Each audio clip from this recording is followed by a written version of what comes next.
All right, Miss Laurie, it's time to get those houseplants back outside. Why don't we, show our folks how do we go about potting a plant? Okay. One of the best times to repot a plant is in the spring when you're getting ready to go take them outside. And this one is ready to be repotted because it's root bound. Now, what kind of plant is that, Laurie? This is a pothos or pothos. Right. I've heard it both ways. I'm not real sure. Yeah. It's probably a standard house plant. It's a really sturdy house plant. Okay. You can neglect this one a little bit and it'll still survive. And but you can see this one. The roots are really wound around the bottom of the pot. It's time to repot this one. Root binding, yeah. And you can also check sometimes by just picking the pot up and looking, and you'll see the roots coming out the bottom, and that means it's time.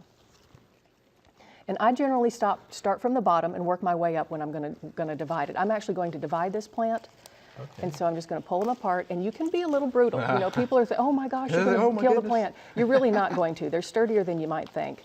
And by pulling from the bottom into the top, it's going to kind of divide at a natural place, rather than me cutting through the top. I might be cutting through the crown of the plant. Wow, so you really divided that one. How about that? And that will be a good size to go. Actually, probably I would get 3 out of this one if I were going to continue to use small pots. Now, the alternative would be to stick this in a bigger pot. But you want to use a pot that's about 2 inches bigger than the one that it's coming out of. But since I divided this one, I'm going to go ahead and put it. And before you do that, Laurie, look at those roots. I mean, a nice white, fibrous looking roots. So these are healthy roots. Now, if you run into a bunch of brown mush down there, you need to probably cut it off, maybe even throw that plant out, but it means it's been getting too much water. And this one right now is really soggy. When I picked this up at the Botanic Garden, it was in a saucer of standing water. Not a good way for a plant to be. Now, they probably will come along and dump those saucers out after a while. You say that plant lie. That's good, Laurie. I've killed a few in my time, too. But you say that More than a few. You're really happy now. And I'm going to make a mess here on their table. Oh, that's all right. That's what it's for.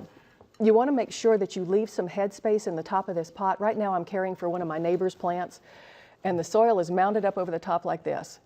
And so when you water, all the water runs off, carries the dirt all over your carpet. It's a mess. I should have said no, not unless you repot that plant. I'm not bringing it into my house. And you want to make sure you get all the air pockets out. So you kind of press it down a little bit around the outside edges. Okay. Pack it down. And definitely leave a little bit of headspace, because when you water, you want that water to stand there and kind of soak down through to the bottom. Okay. Now, let me ask you this. So what about the soil medium? Does it matter what type of soil you use? Absolutely. Okay. Absolutely. This is the Botanic Garden's own mix, and they put all kinds of leaf compost in there, and pine bark, real fine ground pine bark for drainage, some mycorrhizae. There's all kinds of good stuff in there. If you buy, you don't want to use soil from the garden. Absolutely not. You want to use a soilless potting mix. It's usually a peat base. And if it's not wet, wear a mask when you first wet it. People can get some lung problems because peat moss is really a fine textured stuff. And I have a friend that has some serious lung problems after potting plants for 50 years.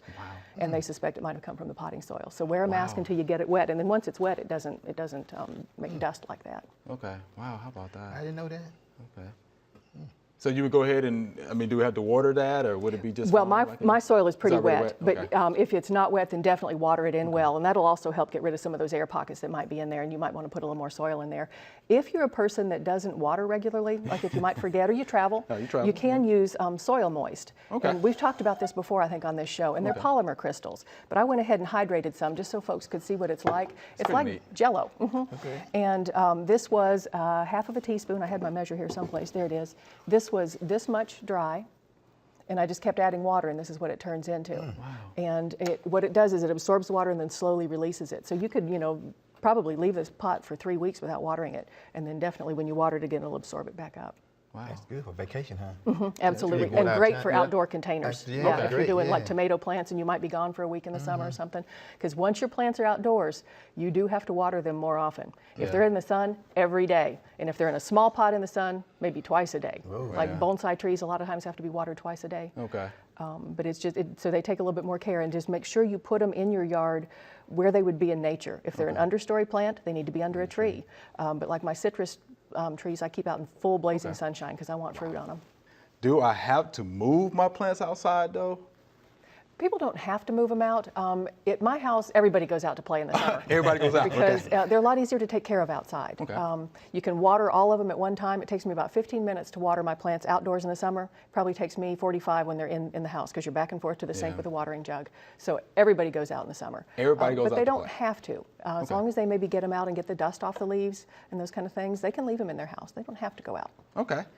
Is it too early to move them out? So when is the best time to do that?